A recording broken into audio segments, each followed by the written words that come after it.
Hello and welcome to the Sistering Podcast with Audra and Rhonda. I am Audra and this is my mom, Rhonda. Hello, and welcome. Yes, it's good to be back. It's been a fun couple of weeks, huh? Yes, it has. You've been Very extremely busy. Very, very busy. It's been crazy, but it's been good. You turned 30 and life has just changed. Whew. Life has changed. Life has been a lot of things, a lot of moving pieces, but it's been good. It's been a blessing. Yeah. So what are we talking about today, Audra? Today, so yesterday we had a conversation in the car. We were driving somewhere, and I was just sitting back, and I was like, wow, like I feel like an adult. And so I told you that, and you were like, what? You've been an adult? Like, what are you talking about? And so I figured we should discuss that, what it looks like to be an adult, a full 30-year-old, but also have an adult mom, and what does mothering look like, and our relationship look like now. Or just sistering looks like in this relationship. Yeah. So what does that necessarily look like? So what was your first thought when I said, hey, I feel like an adult. Like, I feel like we're in a good place. Yeah, she said, I felt like we're in a good place. And I was like, oh, good. That's good. And I felt good about it because, that's the goal. As a mom, that's your goal for your children. You want your children to be at peace. I wouldn't say happy because happy is relative, and I don't really believe in that word in anymore. I think of joy and peace and contentment. So to hear her say that, it felt good. But then she went on that she felt like an adult, and I'm like, can I be honest with you? Like, you're the only one who keeps talking about you feel like a kid, because I don't see you as a kid. I haven't seen you as a kid for a long time, so we had to kind of tackle that. So we were talking about, I said, I think this would be good for the sistering, because at my age, I have a lot of friends who have adult daughters or adult children, and a lot of people struggle. They struggle with adult children, being parents to adult children, and what does that look like, and how much hands-on you have, how much hands-on you don't have, wanting them to do what you want to do versus what they want to do, with all of those things. Yeah. For me, parenting has always been one of my greatest joys and one of the things that I wanted to be excellent at. And so, because I didn't necessarily see it modeled in the way that I believed that was good for me and others, the only thing I could go back to was the scriptures. And the one thing that always strikes me is God's incomparable love. I hadn't experienced that, and so that was the thing that I wanted to give my children. I wanted them to understand and to be loved in that way. And so it's always been a biblical focus for me, Mm-hmm. So why do you say, okay, I feel like an adult? Because the opposite of that is that you have felt like a child. Why? Yeah. So I think it has to do with more myself. I don't think like it has anything to do with the way that you've handled me, right? Because I've interacted with other adults, like my friends or whatever, and they talk about their relationships with their mom. They're like, wow, you guys are really close. Like, that's really impressive. How do you guys do that? Because I could never with my mom. And I'm like, why? My mom's the best.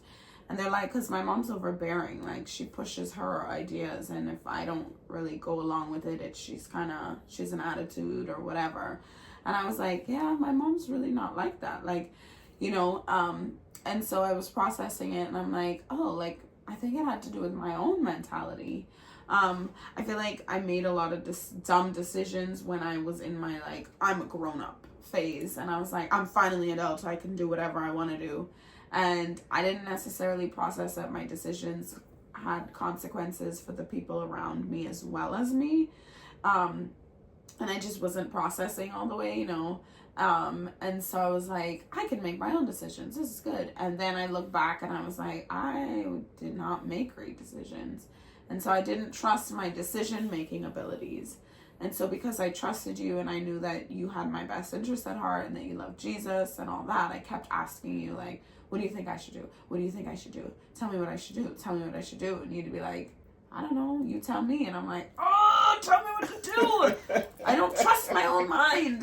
Like, I don't trust myself. And on the flip side of it, I'm like, okay, I want you to trust yourself. I know you're going to mess up, but we're still going to be here. We're going to be your support system no matter what. I mean, until Christ takes us. I mean, he is our support system and we mess up. And so I was like, yes, you're going to make some mistakes, but you know. And I didn't want to make mistakes, and I didn't like the fact that I make mistakes. I hate making mistakes. That's one of my biggest things. Like, when I make a mistake, I beat myself up aggressively for it. Everybody else has forgiven me. God's forgiven me, but I haven't forgiven myself. And so I felt like for a long time I was operating in this mentality where I couldn't trust my mind. I couldn't trust my judgment. I couldn't trust myself. And so I kept asking, and you wouldn't tell me. And then I was upset with you, and I was like, well, why are you even here if you're not going to help me? And it was just this weird dynamic. And I think for me now, like, it's in my own brain. Like, I sat back and I realized, like, wow, I haven't really asked your advice on something in a long time. Like, I go out and buy clothes and I don't ask you. I've bought shoes and I don't ask you what you think. I've sent lots of emails. And I haven't said, hey, did I...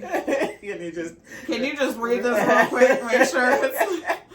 I told them off. Can you just let them know? Can you just make sure? You know? And I was like, oh, I told them off real nice. Didn't your boss say something about that? Yeah, she was like, okay, you doing nice, nasty real well. And I was like, yes, I am. I'm learning, okay?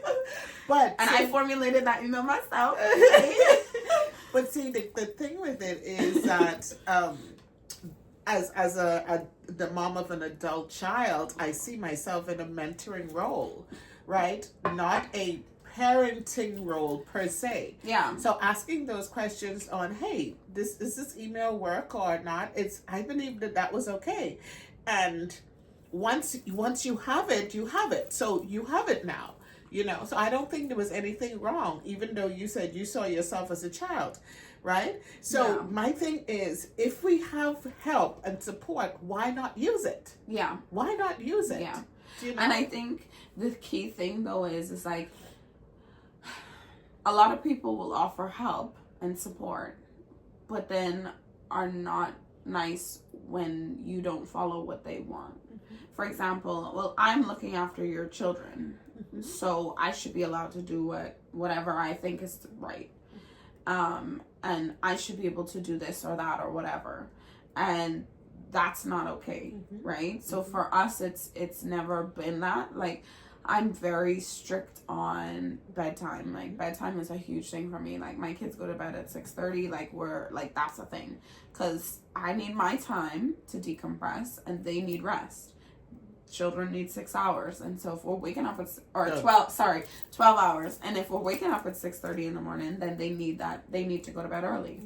Other moms might be like, well, they're with grandma, so we can hang out, mm-hmm. And we can stay up late, whereas that's not how you or daddy have handled it. It's very much like, hey, what has your mother said about it? Well, we're gonna follow what mommy said. Well, it's about respecting the other person, right?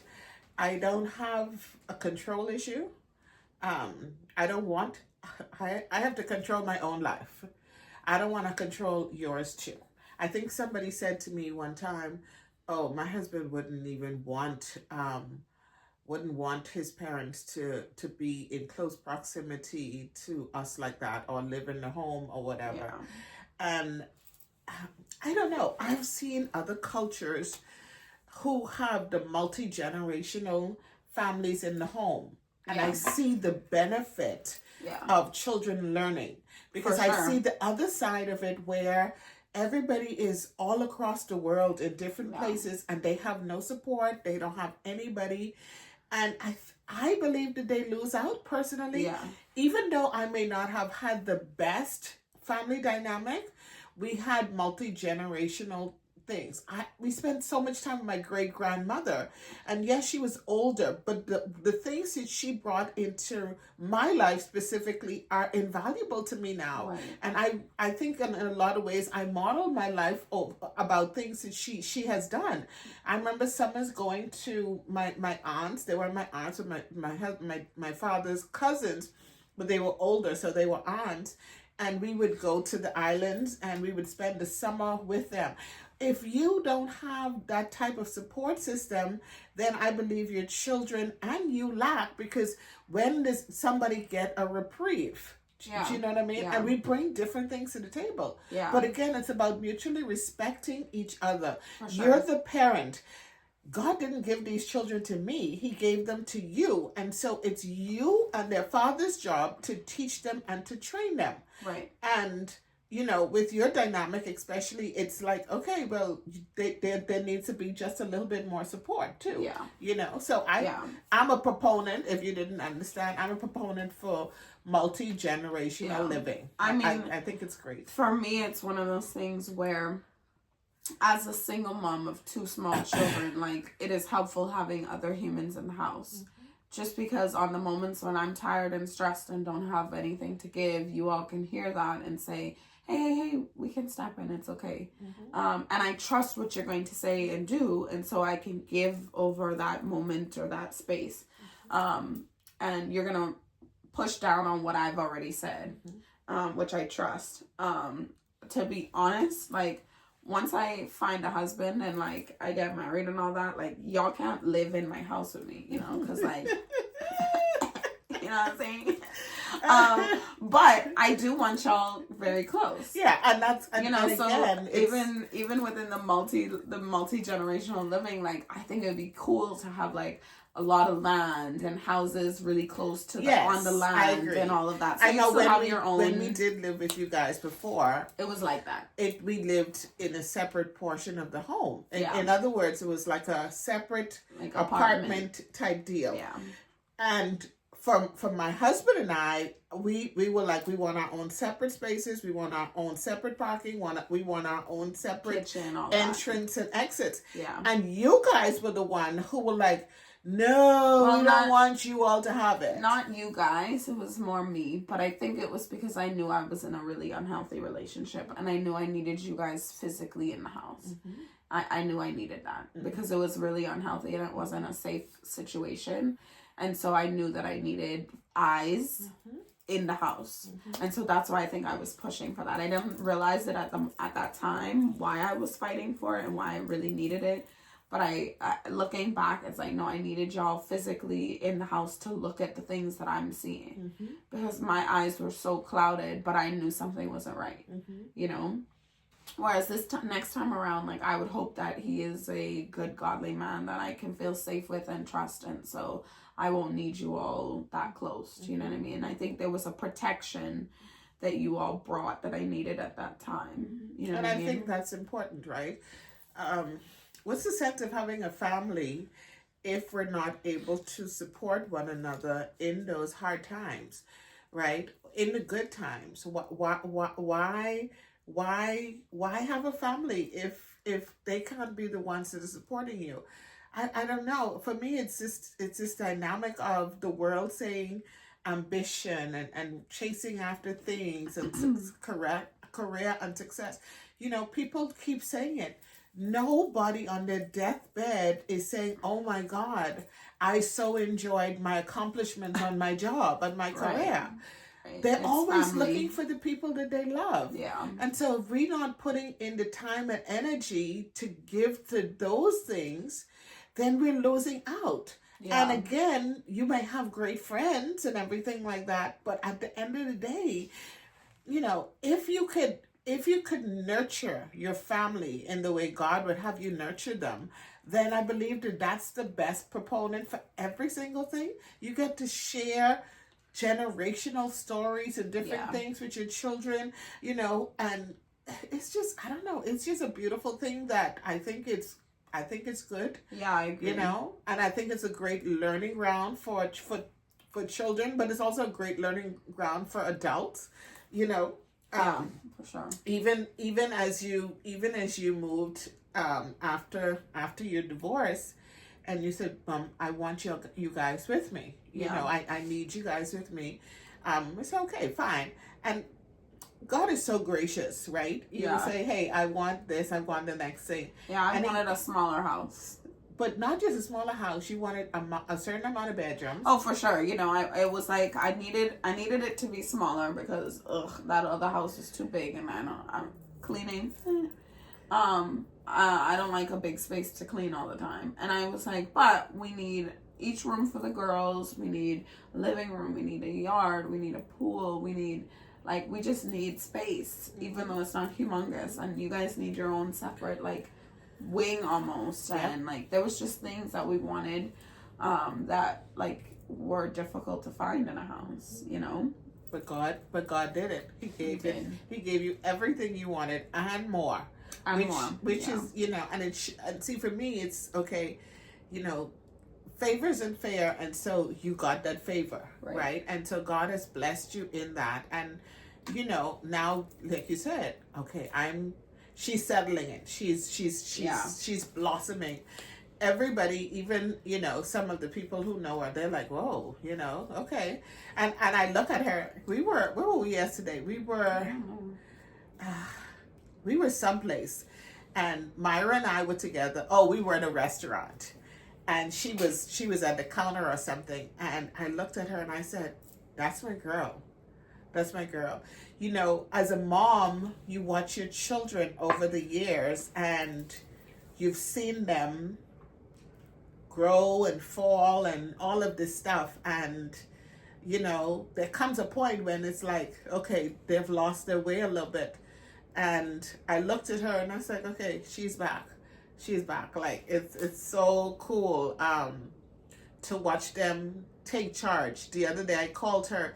She's doing this project, and she needed some people to assist in a different way. And so I made a contact with somebody. And so I called her and I said, hey, so maybe this person has what you need and everything like that. And I said, they're going to give you the person's information and whatever, blah, blah, blah. No, well, she had a specific way that she wanted it done.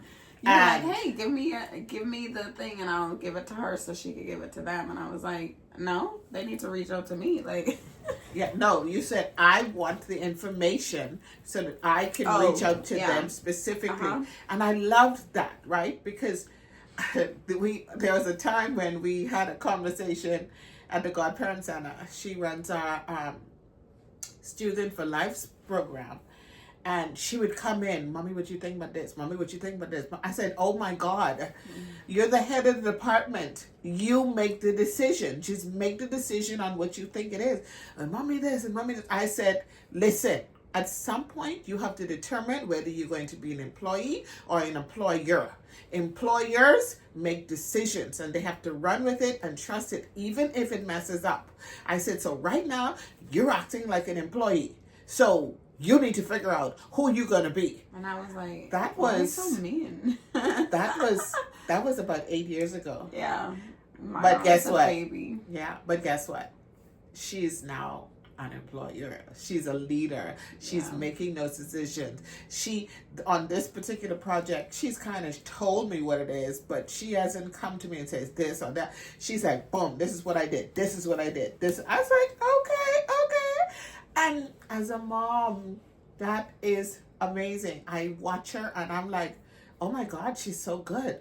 I go in her classroom sometimes because I'm doing some work at the school as a counselor. And I'll go in her classroom sometimes and I watch her and I was like, dang, she's good. Like, she is good. She's working in her gifting. She's doing so many things. On one side of her family line, she comes from a line of strong teachers. On my husband's side, there's a lot of educators on his side, and they're all very good. But you have to understand, their temperament is very, like, you know, and so it's like, oh. And then on my side, we're more counselors and teach. We're teachers too, but we're counselors, and then I bring in the biblical aspect that, you know, we're the first for that part. and she brings all of it together beautifully, and it's like, dang, that's my girl. Okay, check her out. You know, so Yeah. it's that thing where I'm watching her, and and I always saw these things in her, and I think that's what she was saying. Yeah.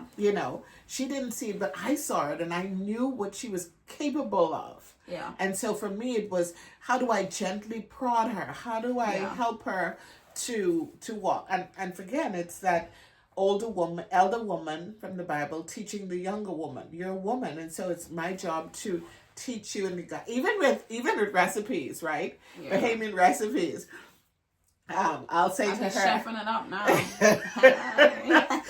oh my gosh. And see, she's stubborn. And so when she was younger, she likes to stir. Oh my gosh, I love to stir. I like to just spin everything in the pot. But I didn't know you couldn't do that with pasta. Or rice. Rice, because we're Bahamian. Yeah, rice and pasta. I'm like, I said, can you stop stirring the pot, please? Like, yeah, but it needs... And I was like, no, it just needs to sit. Whatever. Or good pea soup with your dumplings. And we do like dumplings. So if you stir, then the dumplings just disintegrate because you just stirred them apart. And I'm like, could you stop stirring? My fault. So it took her a while to stop stirring. But now she makes a mean steamed sausage and grits. She makes a great peas and rice. Yeah. She can now do a decent Johnny cake. Yeah. So she's getting. The other day, oh God, let me tell you about this. For my Bahamian people out there. So I was doing a boiled fish the other morning, about 3 Sundays back. And I like to put sweet potatoes in my chicken sauce because I like that sweet and sour and pepper feeling. So here she comes in the kitchen. She says, oh, you should put sweet pepper. I was like, oh. Sweet potato. I said, no, ma'am. I was like, why? It's the same, no? I'm like, you need to... But it feels the same. It's just like meat and with a broth and potato, right? And you put regular potatoes in the boiled fish, so why not sweet potatoes instead? And she looked at me like, you're a psycho. at me like how I'm looking at her now. You're insane. And I was like, okay, my fault. I didn't. My bad. I was trying to help a little bit. Yeah. See, I will tell you this. I'm a traditionalist when it comes to food. I'm a very basic and boring is what she is. That's what she's saying. She's basic and boring. See, I'm not basic. Okay? That's true. She likes to jazz it up and to sing, and I'm like, yes, I do. Yeah, and so I'm like, and again, it's not that, too much though, because. And again, it's that. Okay, baby, if you like that. But and she told me in the most way. She's like, if you want to boil that for yourself, and you can put that on the side, I guess if that's what you're into. Yes. And I was like, if you say it ain't gonna taste right, then I'm not even gonna try it. Like, oh, what you talking about? And she's just like, no. It might taste right to you. Can do, oh, yeah. It can taste right to you. You can do whatever you want to do. I was like, hey, you might start something new. I don't know, but it ain't gonna be for my part. So even in that, it's that, again, if that's what you want to do, try it. But I don't want it. So it's okay. Yeah, but you could do it. It's fun. It's definitely interesting. Yeah, I think it's just one of those things where, I think as you become an adult, especially if you've grown up with parents that are strict, in just everything that you do. For those of you listening, I was side-eyeing my mother. What do you consider strict? I consider strict parents that actually care about protecting their children, meaning that they're not going to just let them go any place with anybody. They're not going to just let them dress however. They're going to put in time and energy into what they're watching and what they're doing and who they are talking to, who they're texting. They're going to check up, So I think in this generation that would be classified as strict. I just think it's loving parents, but, and caring parents. That's my opinion. But strict meaning if my friends are like, hey, we're going somewhere, you want to come? They're like, who's going to be there? Why? When? Where? Blah, blah, blah. And I was like, I remember when I went, me and my friend, we got invited to a birthday party from a guy at our school. And we were like, oh my gosh, we should go, blah, blah, blah, But he was from a different side of town. And so my mom and my friend's dad was like, sure, you guys can go, but we'll drop you. Yeah. And her dad dropped us, pulled up, looked around. He was like, absolutely not. He said, but what we could do is go to Walmart and buy all kind of snacks and y'all could have a fun movie night at home, but you will not. And we all dressed up and so cute in the background, in the back of the car, and we were so upset. Like, how dare you not they just didn't let us go. Like, and actually it was really good. But, you know, when you grow up with parents that are very involved in the decisions of your life, like, I think as you grow older, sometimes you either rebel aggressively, or you don't know how to make some decisions, right? Because you haven't really tested it, you know? And so when I went to college, it was a little bit of rebellion, but also I'm a scaredy cat. So like, I'm not going to be out here trying to do all the crazy stuff, because I'm going to be the one to get caught and go to jail. Like, that's just what it is. And so, because I always get caught. It don't matter what it is, I get caught. So I was always timid and like, I don't know, that's not a good idea.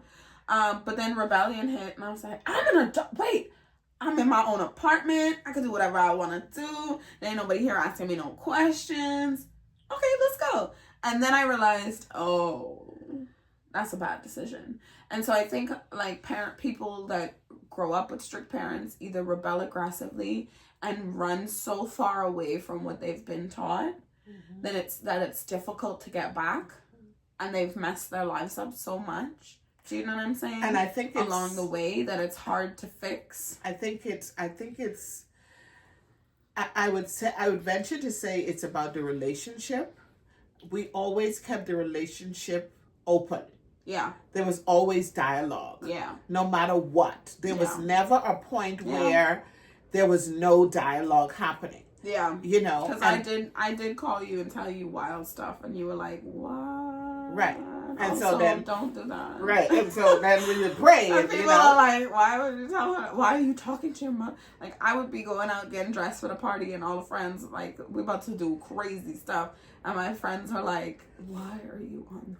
You would call me every... Yes, I would. When I tell y'all, like, God had such a protection on my life. Like, my life could have looked so much worse than it does. Like, in terms of the stupid stuff that I've made decisions for. But like, I remember every time like we was going out to turn up, and for me turn up was like, I'm gonna be drinking and then I'm gonna go clean the kitchen. Like, that's what I was doing, because that's just, I don't know. But like, I was still in that environment, and it was a bad place to be in. And every single time without fail, right before we would go out, my mother would call me. Every time without fail. I'm like, how does she know what I'm about to do? I was in a different country, y'all. But let me tell you something. And my friends were like, why is she calling again? I'm like, I don't know what the Lord told her that I'm about to do something stupid. And then I would be sitting there stressed, sweating. It's like, guys, we can't do this. And they're like, it'll be fine. I'm like, they're like, just don't answer. I'm like, but it's my mom. I can't not answer. Like, I like talking to her. Like, and then I'd be like, hey, what are you doing? Nothing. She knew. But he did. You know, and that's why I tell people, I tell Christian people, when Jesus ascended into the heaven, before he ascended, he told the disciples, I'm leaving you a comforter. I'm leaving you someone to be with you, the Holy Spirit. As believers, when we get saved, we receive that same gift. We have a Holy Spirit inside, and he wants to be that person for us. He wants to be the person who's talking to us, and she's right. The Holy Spirit would say, give her a call, and I would. And she's telling you, it was every single time, she was ready to go. Every single time. I was so cute and hey. Mm-hmm. Now, did she make some mistakes? Absolutely. I still went out. She still did some stuff. Did. And that wasn't the point. The point was, remember I said the dialogue was still happening. Yeah, it was still open. We were still... Because a lot of people would have followed their friend's advice and not answered the phone. Correct. Whereas I answered the phone. Yeah. And I don't know, I just feel like there was a level of... I'm actually very shocked looking back. Like, because I could, like... And I say this now, but like, in my head, I could never. I could literally never. Like, I could not know in my spirit that my baby about to go do something stupid and not be like, what you doing?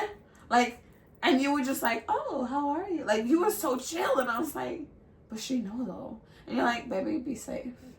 Be safe. And honor God, you know. And I was like, yeah. But she never on the phone like fought me. She never said like she knew in her spirit what was happening, but she didn't go at me. And I was like, that's why I could still answer the phone. And so for me, it's like as a mom, like my girls grow up, and I'm like, if you don't bring your little help home, like what you doing? Who you with? FaceTime me, let me see where y'all at. You know, like that's how I feel like But I'm trying, you know, I'm like, Lord, help me. You parent like that now. And I'm like, Jesus, can you take a chill pill? Like, no, I can literally not. I'd be like, baby, let me go with you. Let me make sure you're good. No? Yeah. But the dialogue was always open. Yeah. So when things did go awry, you were my first call. Yeah. And that's it, right? I believe, remember I said that I believe in parenting the way Christ parents us. He's given us free will. And even in our free will, yeah, when we mess up, he's there. He provides the comfort, the defense. He provides the covering that we still need. And so that was the model that I chose. And so I knew she was going to mess up at some point. I don't get to control what her mess ups are. Do I want her to mess up? Nope. I did not want 90% of the stuff that she's been through. No, yeah. But I believe that God uses those things in our lives to get us to him. For sure. And so he says, train them up in the way they should go, and when they're old, they'll not depart. Right. And I was thankful that as I look in the scriptures that I saw all of these people that God loved and used in miraculous ways. But at some point in life, they had some mess ups. Yeah. But there was redemption on the other side. For sure. And for me growing up, I don't believe I had that. I don't believe I had the opportunity for redemption in a lot of ways. There wasn't open pathways. There wasn't open discussions. There was so much condemnation and disappointment and feeling like a failure and feeling lost. And that was just never something that I wanted for her. So I took the model that Jesus did for me, knowing of the incomparable love that he had for me and the redemption that he'd already given to me as a human being. I wanted to impart that same type of thing to her. And so that's what I believe that has been the model for us up to this point. Yeah. I think it's been helpful because I think even in adulthood, as I've navigated adulthood, like I know that I can ask you questions. I know that I can have conversations with you guys, like about different things. Like I know that it's a non, we listen and we don't judge. Like you might respond and be like, woo, oh Lord, oh Lord. But like, I'm like, mommy, prepare. Yeah, she does. Like I need you to like, and you're like, okay, I'm ready. But like I'm able to have conversation with you about actual stuff, like about things that I'm wrestling with in my faith and in my walk with the Lord, in my dating, in my like life, like my parenting, whatever. But I know I can come to you because in my darkest moments, you guys have been there. Mm-hmm. Like there have been, I think, times where as a parent, I couldn't imagine what I put y'all through, like, genuinely. And yeah, it was only like a year and a half of time, but like a lot happened in that year and a half. And like, I look back at just the way you and Daddy handled it. And like, you had a standard for me. Like, there was an expectation of like, at one point I do remember like you guys saying like, hey, we're paying your bills. So there is a level where like we need you to get it together. And I had to get it together. Because God says at some point, sometimes he gives them up to their own choices. And so that was one of those things, right? We're like, we're paying for the bills for the apartment. This is not your apartment. You're not an adult yet because you're not paying your own bills. And so we pay the bills. you're going to act in this way, or else then you figure out how to pay your own bills. And again, it comes right back from the Bible. This is how he parents us. This is the way he modeled for us. And so that's what we did. And but even in the same breath, right? Yeah. And this is what I think is so unique, right? Because I've heard other parents say those things to their, 19, 20-year-old kids. But then on the flip side of it, like, you guys said that, but then on the flip side, like, I was in such a dark, like, y'all, I was so blinded and in such a dark space and so unaware of my surroundings that, like, my car shut off because I didn't put gas in it. And I thought I had filled in the gas tank. So, like, my car had been sitting there gasless. And I assumed, I was like, I thought I put gas, and my brain was just not alert. Like, I just wasn't myself. And I was so caught in where I was and what I was doing that, like, I was so blinded to even just that reality. And I couldn't even see how dirty the car was. You know what I mean? Like, because at that phase of my life, like, I was actively involved in taking substances that numbed my feelings, and I would do that in the car, but I didn't even realize how dirty the car was. And so in one breath, my dad and my mom is saying, like, you have to fix this. Like, you have to get it together. You have to do something different.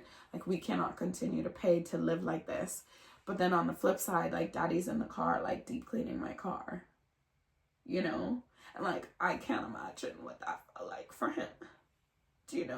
So, like, there was love and grace, even in the standard holding. And so, like, I was like, whoa, like, ooh, okay, like, I have to change, There has to be, and I was operating in hurt, right? So it wasn't just, like, rebellion. I was actually devastated. Like, I was broken. But they required something of me, but also gave a lot of grace. So when they said it, I was like, oh, okay, yeah. And I could hear it differently. I could hear it in a way that wasn't, they were trying to control me.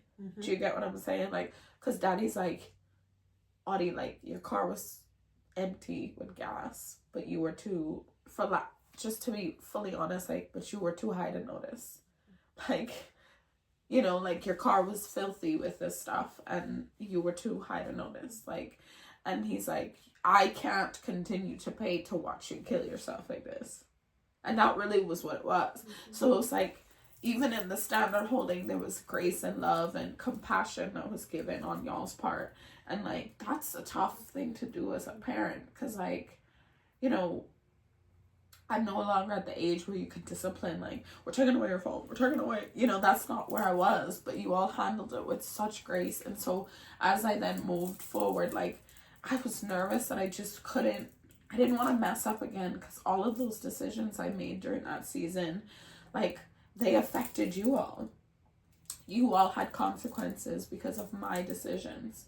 And so for me, for a long time, like, I just felt like I couldn't trust my own judgment, because I wasn't healed. I wasn't 100, and over the last, like, 2.5 years or so, like, there's been a lot of healing, there's been therapy, there's been a lot of, like, emotional work to figure out what's my issues and what are things that I have to grow in, and, like, that's helped me progress. But then also just, like, my relationship with the Lord has strengthened.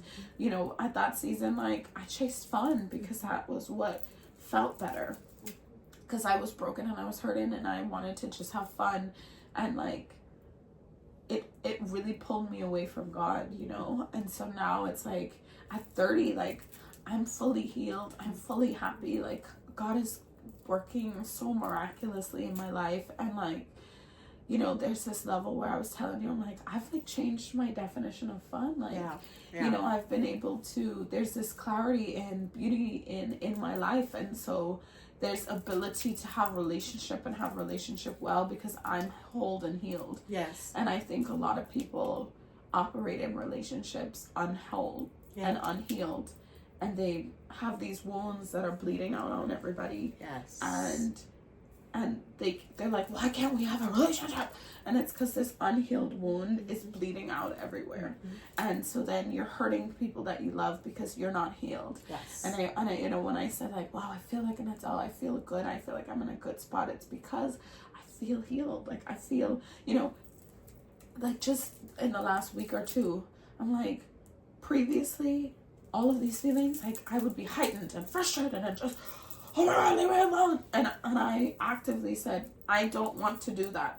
I need to remove myself. Or can we stop having this conversation? Can we quit? Because I don't want myself to get heightened. Yeah. And even just that awareness has been like such a huge thing. Like I'm excited because I feel like 30 is like all of the things together. Yeah. Do you know what I mean? Like the last couple of years have been like, oh, the Lord's working in my life, but I'm not emotionally healed. And then, oh, I'm working really heavy on emotional healing, but like, God, like you're there. But now it's like this beautiful marriage of like, God's active and I'm faithful in the things that he's calling me, like prayer and fasting and reading my Bible and engaging with the word and seeing with spiritual eyes, and all of that's happening. And emotionally I have tools to navigate those things, you know. And so when I say like I feel like an adult, like I feel good, you know what I mean? And people around me are saying like, whoa, like you're different. You know, my students are like, Miss D, you're different. I'm like, I know. They said 30 is different. Yeah. You know, so it's been fun to like have those moments. But it is, you know, adult parents of adult children, it's tough to navigate, especially when they're not healed, so when they're not in a good spot. Yeah. And I think we have, as parents, we have to remember that at some point we were not healed. Right. We were not good. Right. And then we have to also look at, I think for the priority is always to go back to the scripture. Look at the relation, look at the people that God used, look at the things that they did in his life.